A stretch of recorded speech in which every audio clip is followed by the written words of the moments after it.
तो finally theatres में आ चुकी है टिमोथी और जेंडाया की ड्यून पार्ट 2। और अगर सच बोलूं तो इसका पार्ट 1 मैंने एक हफ्ते पहले देखा था और देखने के बाद मैं अपने आप को एक गालियां दे रहा था कि तूने ये मूवी नहीं सिनेमा, प्योर सिनेमा मिस कैसे कर दिया। और इसके पार्ट 1 को देखने के बाद मैंने प्रण ले लिया कि इस मूवी को देखूंगा तो सिर्फ थिएटर में देखूंगा वरना नहीं देखूंगा, क्योंकि अगर आप इस मूवी को थिएटर में नहीं देख रहे हो ना तो आप इस मूवी की क्वालिटी के साथ जस्टिस नहीं कर रहे हो बिल्कुल भी। और अब वो लोग जिनका ये सवाल है कि पार्ट 2 देखने के लिए पार्ट 1 देखना जरूरी है, तो हाँ बेटा देखना जरूरी है, क्योंकि अगर पार्ट 1 देखे बिना पार्ट 2 में बैठ गए तो ऐसा लगेगा जैसे मैथ्स की क्लास में अलजेब्रा पढ़ते वक्त लगता था। तो क्या ड्यून पार्ट 2 अपने प्रीडेसेसर के बेंचमार्क को तोड़ पाया है, बराबर कर पाया, या कहीं कमी रह गई? आइए इस पर बात करते हैं। The end of House Atreides.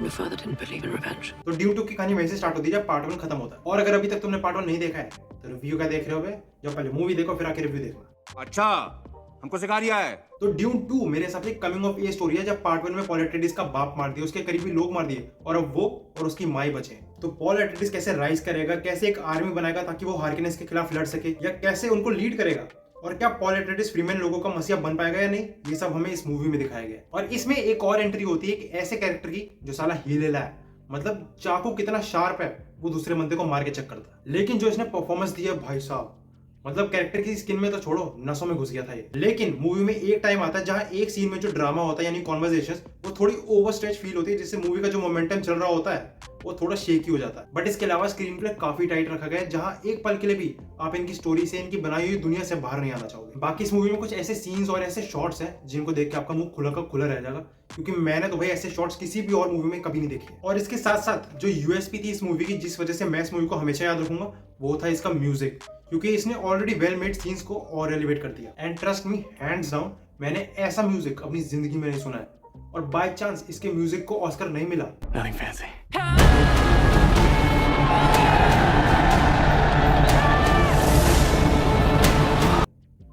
तो लानत है फिर ऑस्कर पे। एंड इनफैक्ट जब मैं पार्ट 1 की रिव्यूज भी देख रहा था तो काफी लोग टिमोथी और जेंडाया की केमिस्ट्री मिस कर रहे थे, तो एटलीस्ट पार्ट 2 से वो लोग तो खुश हो जाएंगे, क्योंकि इन दोनों की केमिस्ट्री इस मूवी में बहुत स्ट्रांगली दिखाई गई है। और फाइनली मैं यही कहूंगा, ड्यून 2 ने, इनफैक्ट ड्यून 2 के दोनों पार्ट्स ने दुनिया को बता दिया कि असली सिनेमा होता क्या है और आप उसको किस लेवल तक लेके जा सकते हो अगर आपके पास कन्विक्शन है तो ड्यून पार्ट 2 एक प्योर सिनेमैटिक मास्टरपीस है, इसको मैं 4.5 की रेटिंग दूंगा 5 में से। बाकी आप लोगों ने इसको एक्सपीरियंस कर लिया तो कमेंट करके जरूर बताना कि कैसी लगी, और अगर नहीं किया तो थिएटर में जाओ और देखो, और IMAX में देखोगे तो सोने पे सुहागा। और वीडियो पसंद आए तो लाइक शेयर सब्सक्राइब कर देना। बाय।